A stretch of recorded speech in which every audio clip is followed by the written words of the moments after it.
Celui qui aime sa vie la perdra. Celui qui est sa vie la retrouvera pour la vie éternelle. Jean 12, 25. J'ai déposé ma robe, comment la revêtirai-je? J'ai lavé mes pieds, comment les souillerai-je? Cantique des Cantiques 5, 3. Quel étrange appel le bien-aimé fait retentir. Quelle étrange révélation de soi il donne. Aucune beauté dans l'homme de douleur, aucun rayonnement extérieur de sa gloire. Et les hommes se détournent de lui. Ésaïe 53, 3. Il a été méprisé, frappé par Dieu, affligé.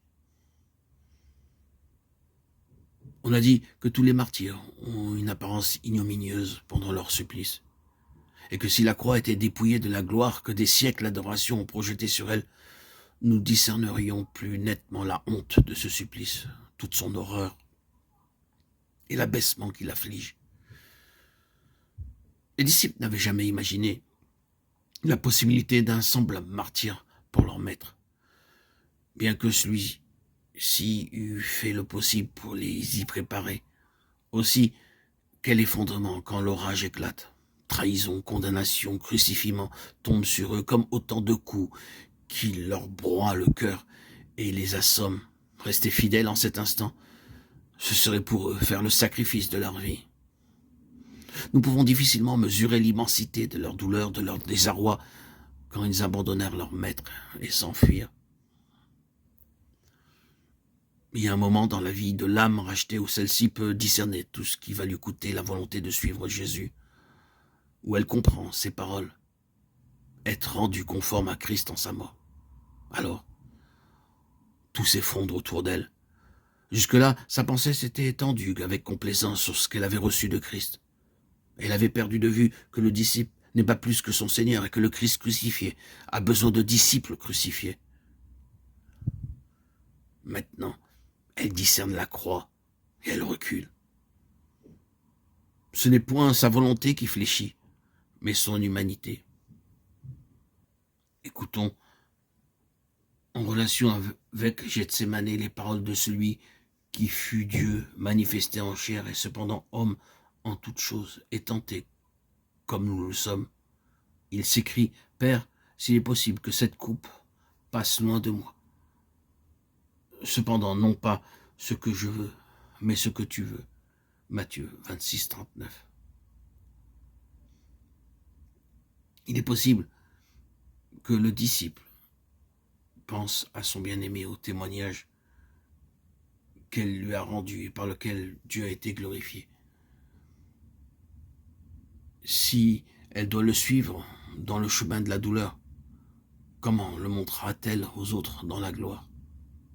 Le Seigneur ne doit-il pas attirer à lui et être présenté de façon à ce qu'il attire les âmes? Comment la douleur et l'affliction pourraient-elles attirer?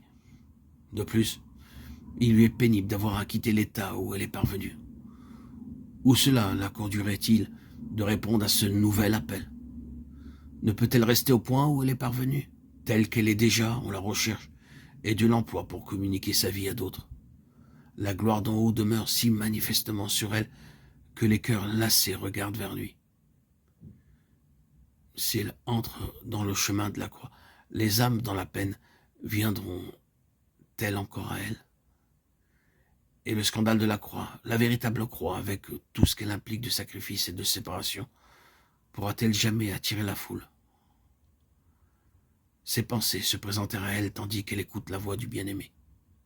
Notez les expressions qu'emploie le bien-aimé. Il la nomme sa sœur, son amie, sa colombe, sa parfaite. Il omet le titre d'épouse.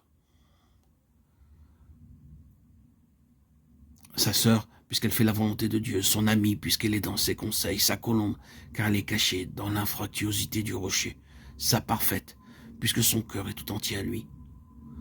L'omission implique-t-elle que sa réponse va décider de l'avenir et montrer si oui ou non elle a compris la céleste vocation? Si oui ou non elle veut saisir ce pourquoi elle a été saisie par Christ? Le Seigneur le sait, mais craignons de nous priver de sa grâce. Courons vers le but, le prix de notre céleste vocation. L'âme doit apprendre plus et mieux qu'elle ne l'a fait jusqu'ici tout ce qu'implique dans la pratique cette conformité avec celui qui est l'agneau immolé mort avec Christ, dit l'apôtre. Nous portons toujours, partout dans notre corps, la mort du Seigneur Jésus, afin que la vie de Jésus soit aussi manifestée dans notre corps. 2 Corinthiens 4:10. Le combat de la foi consiste à demeurer ferme à tous les degrés successifs de la vie dans les lieux célestes. Car chaque nouvelle étape franchie est aussitôt contestée par les légions d'esprits mauvais. Et après avoir tout surmonté, demeurer ferme. Éphésiens 6:13. Toutefois, le racheté ne saurait s'immobiliser dans aucune victoire lorsque le Seigneur donne l'ordre de marche. Toute désobéissance est un recul. L'adversaire est là, avec le vieil habit qu'il a décoré de quelques noms nouveaux pour que le racheté puisse s'y méprendre. « Et elle avait mes pieds, comment les souillerais-je » dit-elle encore au bien-aimé. Dès l'instant qu'elle songe à se protéger elle-même contre toute souillure, il est nécessaire que le Saint-Esprit lui montre que, seul, il peut garder les pieds de ses bien-aimés. Oh, âme, tu as oublié que tu es noire de naissance et qu'en toi n'habite rien de bon.